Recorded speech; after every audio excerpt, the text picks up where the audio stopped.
Me again. Same day, same shirt. I'm taking a break from doing stuff. Um,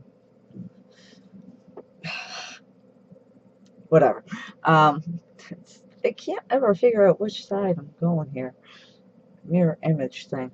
Anyways, today's prompt is talking about your favorite family food. So, my parents were big cookers in the kitchen. My dad was a candy chef, and he loved to cook in general.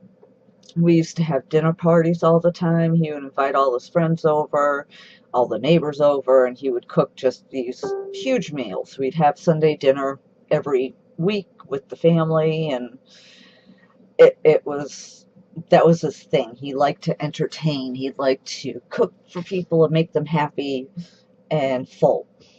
So I grew up in the kitchen with him, and I I thought it was cool, it was something I was interested in, and he never measured anything. He would pour out, all right, like, okay, spaghetti sauce, one of my favorite meals, my dad's spaghetti sauce. Simple, simple recipe. But he never measured the spices, like the garlic and the oregano and stuff like that. He would pour it into his hand and say, yep, that looks like enough, and throw it in there. So I measured what he had in his hand one time because we always make double batches so we could freeze some, and it was about a tablespoon and a half.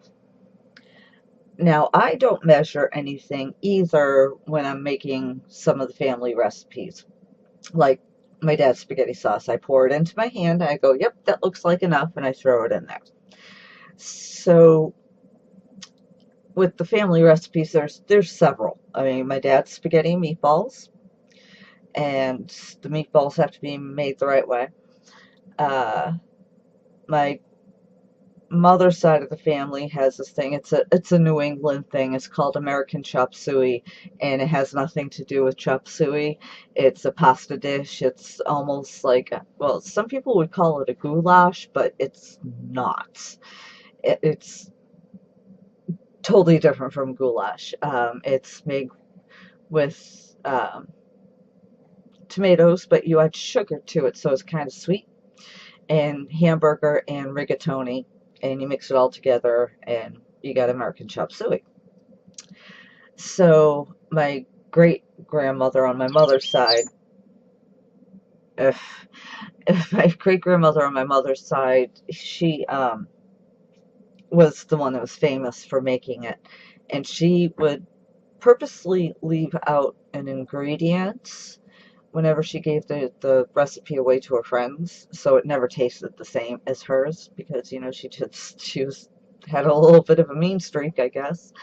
Um, Nobody in my family can make it like her or my parents could, except for me and my nephew Jason. We've got the recipe down pat. And again, we don't measure. We use canned tomatoes, and we just put sugar in it, stir it up, taste it, say, yep, that's enough, and so on and so forth.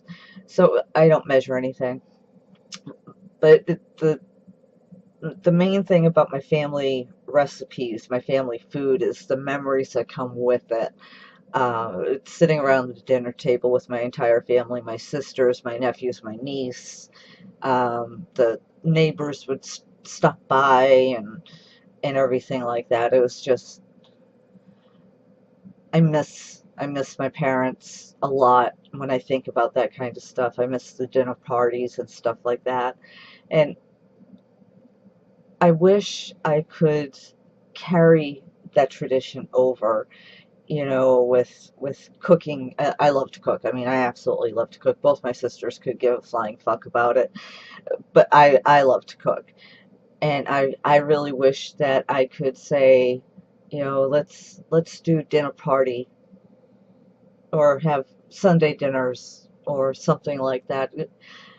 But I can't because it's not my place, and it's not something Pam would like to do. It stresses her out, and even though I would be doing the work.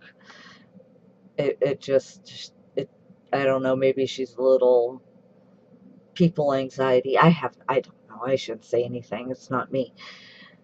But the family recipes, the food that I love is the smells that I remember and everything. One time on my memories on Facebook, it popped up that a status I put, it says, "It smells like Dad's been cooking," and that's all I said. And my sister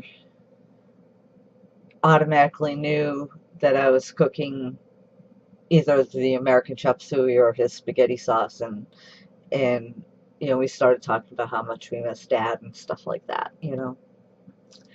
And I think it's sad that I wasn't able to carry on that kind of tradition.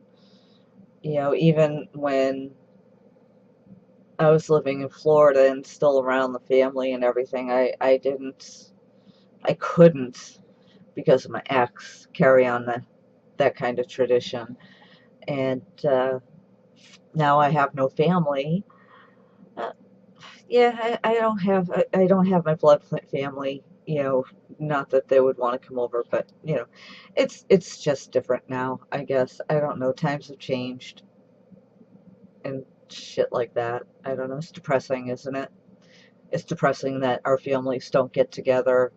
Anybody's families hardly get together for Sunday dinner or gatherings or stuff like that. I mean, everybody just kind of goes their own way and don't connect with their family members anymore, and I find that extremely depressing.